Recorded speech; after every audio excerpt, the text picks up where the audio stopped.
तो चलिए अब बात कर लेते हैं सुष्मिता और जीत के रिश्ते के बारे में। छंगुलानी से शादी करने के पहले सुष्मिता और जीत पड़ोसी हुआ करते थे और जीत का सुष्मिता पर क्रश था, वो जिसे हम कहते हैं एक तरफा प्यार। लेकिन सुष्मिता जीत के बारे में ऐसा नहीं सोचती थी। जैसे फिल्मों में कहा जाता है ना कि उसका जीत के प्रति वो वाली फीलिंग नहीं थी, एक रोमांटिक फीलिंग नहीं थी। लेकिन इसके बावजूद जीत जो है सुष्मिता की बहुत मदद किया करता था और इवन शादी के बाद भी वो सुष्मिता से मिलने उसके घर पे जाया करता था। तो इस पूरे चक्कर के कारण सोसाइटी में बात फैल गई कि सुष्मिता और जीत का शादी से पहले अफेयर था और अभी भी शायद उनका अफेयर चल रहा है। लेकिन अगर एज पाठक अगर हम लोग इस किताब को पढ़ते हैं तो हमें पता है कि ये पूरी तरह से सही नहीं है। लेकिन इस नावल के जो किरदार है, इस नावल की जो दुनिया है, उन लोगों को शक है कि हो ना हो सुष्मिता और जीत का एक अफेयर चल रहा है। और इसी कारण क्या होता है कि जब छंगुलानी की डेथ होती है, उनका जो मर्डर होता है, तो उनके जो दोनों बेटे हैं और एक बेटी है, और वो बेटी का जो पति है, वो लोग सुष्मिता पर इल्ज़ाम लगाते हैं कि सुष्मिता और जीत ने ही मिलकर छंगुलानी का कत्ल करवाया है ताकि सुष्मिता छंगुलानी के सारी जायदाद की इकलौती वारिस बन जाए। वो लोग ने भी ये इसीलिए कहा क्योंकि वो लोग ने भी वो कनेक्शन बिठाया कि जीत और सुष्मिता का शादी के पहले भी अफेयर था और अभी भी अफेयर चल रहा है।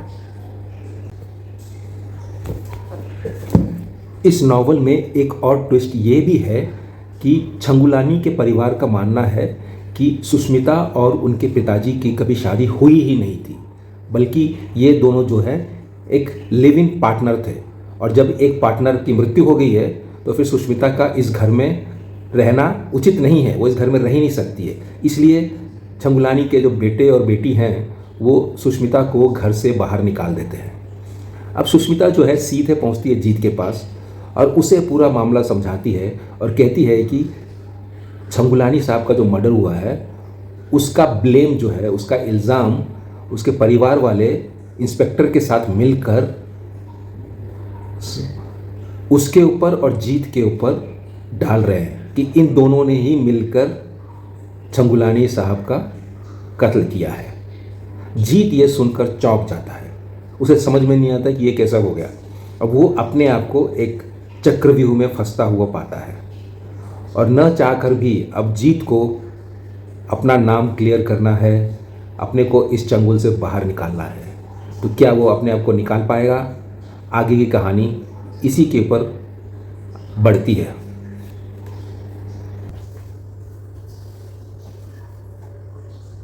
इस पूरे नावल में दो कहानियां पैरेलल चल रही हैं। एक तो जीत और उस टैक्सी ड्राइवर का जो प्रॉब्लम है वो चल रहा है, जहाँ पर वो टैक्सी ड्राइवर उसे जीत को एक इलीगल काम करने के लिए उसको प्रोत्साहित कर रहा है, उसको हेल्प मांग रहा है उससे। और दूसरी तरफ छंगुलानी का जो मर्डर हुआ है उसके इल्ज़ाम में जीत को फंसाया जा रहा है।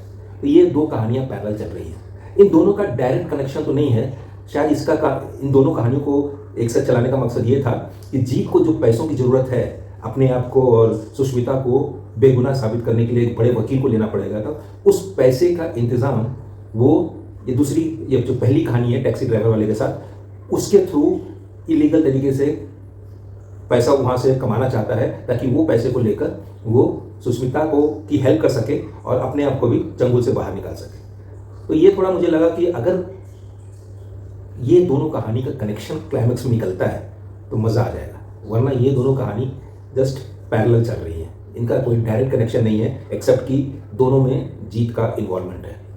देखते हैं आगे कहानी कैसे बढ़ती है। बेंगलुरु की भागदौड़ के बीच कुछ घंटे श्री श्री रविशंकर जी के आश्रम में बिताने का अवसर मिला। कभी कभी शांति ढूंढनी नहीं पड़ती, बस उसके बीच कुछ देर बैठना पड़ता है। सुबह ट्रेन की रफ्तार थी, शाम को आश्रम की शांति। शायद हर सफ़र को दोनों की ही ज़रूरत होती है। भीड़ भड़क्का और शोर से दूर नहीं था मैं, लेकिन कुछ देर के लिए शांति के करीब ज़रूर था। क्या खूबसूरत सनसेट है भैया। श्री श्री रविशंकर जी के आश्रम के बाहर से ये ले रहा हूँ सनसेट में। शाम के 6:45 हुए हैं। क्या खूबसूरत नज़ारा है। और ये देखिए, ये मेन रोड, अभी लाइट्स जलने शुरू हुए हैं। बड़ा ही खूबसूरत लग रहा है ये। और दूसरी तरफ दिखाता हूँ मैं। वाह, अति सुंदर। तो फाइनली मैंने ये किताब पढ़कर ख़त्म कर दी है। Finally it's over.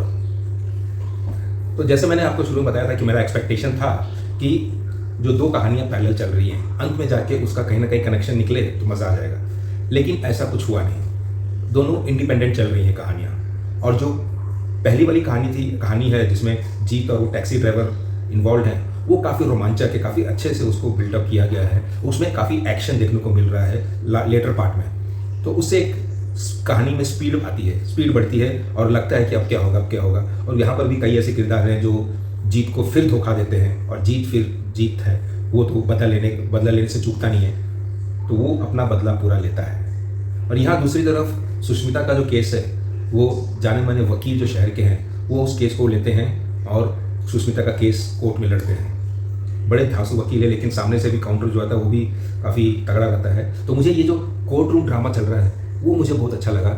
बहुत अच्छे तरीके से इसको पेश किया गया है। जो काउंटर आर्ग्यूमेंट होते हैं, हमेशा से मैं कोर्ट रूम को लेकर काफ़ी उत्साहित रहा हूँ। इसलिए मुझे ये कहानी में भी जो कोर्ट केस है लास्ट के चैप्टर्स में जो आता है वो मुझे काफ़ी अच्छा लगा। लेकिन क्या ये जो वकील हैं वो सुष्मिता को न्याय दिला पाएंगे, या सुष्मिता जो है देश के जो कानून व्यवस्था है, जो कोर्ट के जो चक्कर लगाने पड़ते हैं, क्या वो उसमें उलझ के रह जाएगी?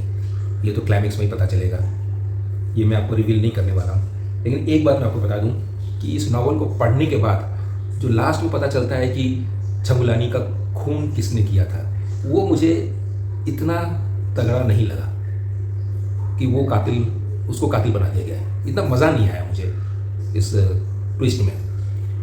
मतलब एक्सपेक्टेड तो नहीं था, लेकिन पढ़ने के बाद जब पता चला तो मुझे लगा कि अरे यार, इसे तो नहीं होना चाहिए था, बट उसे कातिल बना दिया गया है। तो यहाँ पर कहीं ना कहीं मुझे लगा कि थोड़ा सा चीटिंग हो गया मेरे साथ। थोड़ा सा और किरदारों के साथ खेलते, थोड़ा और मज़ा आता, तो कातिल कोई और होता तो और अच्छा लगता था। लेकिन कातिल कौन है ये मैं आपको बताऊंगा नहीं, वो जानने के लिए आपको पढ़ना पड़ेगा। तो कोलाबा कॉन्स्पिरेसी।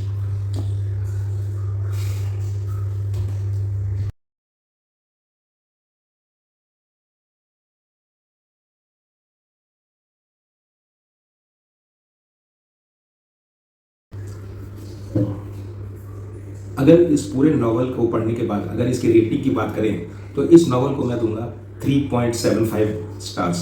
इसकी कहानी मुझे काफ़ी अच्छी लगी, लेकिन जो किरदार जो है, उनका जो कैरेक्टर जो है, उसको इतना डीपली बिल्डअप नहीं किया गया है। किरदार का जो बैक स्टोरी है या किरदार का जो भी व्यवहार है इस पूरे नावल में, वो सिर्फ कहानी को एक तरह से चलो आगे बढ़ाने के लिए किया गया कि चलो इसको इधर ये सिचुएशन आ रही है तो इसके कारण ऐसा हुआ होगा।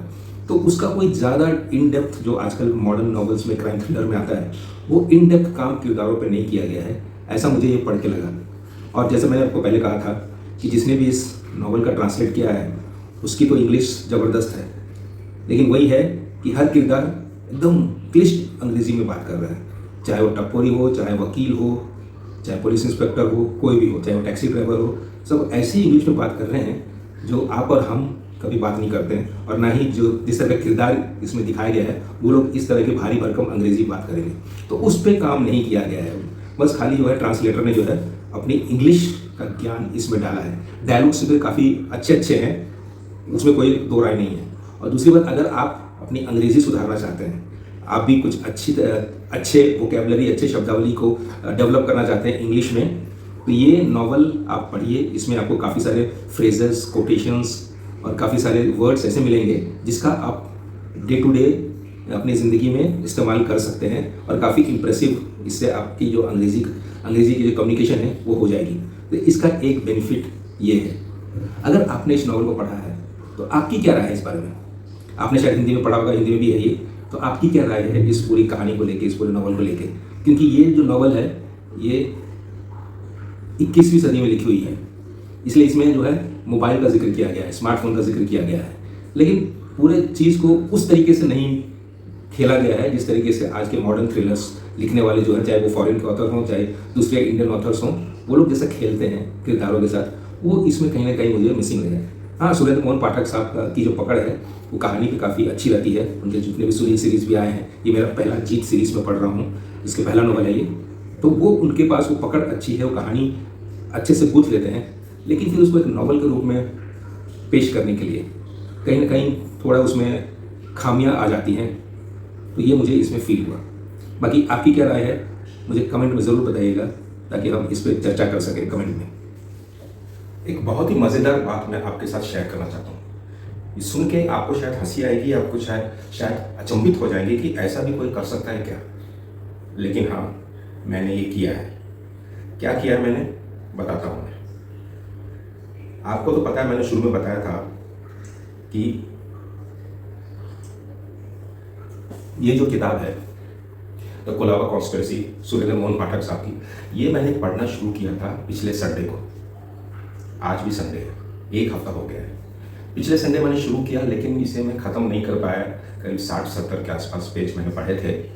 उसके बाद फिर सोचा कि चलो 2-3 दिन में ख़त्म हो जाएगा, लेकिन फिर जॉब पे जाते हुए उसमें बिजी होने के बाद मुझे टाइम नहीं मिल पा रहा था इसको पढ़ने का। एक कुछ घंटों के लिए, लंबे घंटों के लिए, 2-3 घंटे के लिए पढ़ने का टाइम नहीं मिल पा रहा था। कभी मैं 3 पेज 4 पेज ऐसे पढ़ रहा था, उसमें मज़ा नहीं आ रहा था। मैं बोला कि इस तरह से तो ये किताब खत्म होने में महीनों लग सकता है। तो फिर एक अपॉर्चुनिटी मुझे मिली। फ्राइडे, सैटरडे, संडे 3 दिन अचानक हमें बताया गया कि हमारी छुट्टी है, जो पहले नहीं था। पहले हमें जाना था जॉब पे, एटलीस्ट फ्राइडे सैटरडे तो जाना था, लेकिन जब कॉलेज ने कहा कि छुट्टी है तो मैं बोला कि चलो ये बहुत बढ़िया मौका है इस किताब को ख़त्म करने का।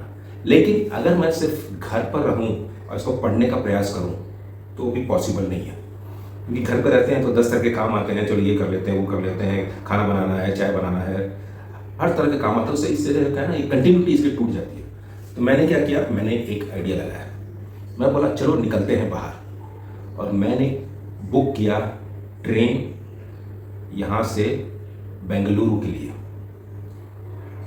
ट्रेन टिकट बुक करके मैं ट्रेन में बैठा, 432 किलोमीटर वन साइड ट्रेन में ट्रैवल किया, और ऑन द वे मैं ये किताब पढ़ना शुरू किया। करीब 8 घंटे की जर्नी है, उसमें मैंने ये किताब पढ़ना शुरू किया। बीच में थोड़ा ब्रेक लिया, थोड़ा नज़ारे देखे, लेकिन उसके बावजूद ये किताब मैक्सिमम तो ख़त्म हो गई, लेकिन पूरी तरह ख़त्म नहीं हुई। उसके बाद मैंने बेंगलुरु में एक रिटायरिंग रूम बुक किया, वहाँ पर रहा।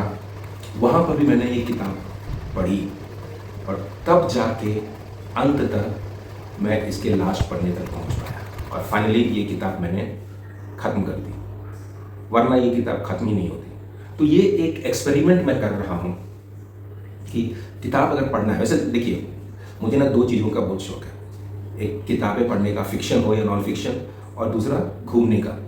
तो मैं सोच रहा था यार कि 2 अलग अलग रास्ते पे ये चल रहा है। मैं किताब पढ़ता हूँ तो घूमने का मौका नहीं मिलता है, घूमने जाता तो किताब पढ़ने का मौका नहीं मिलता है।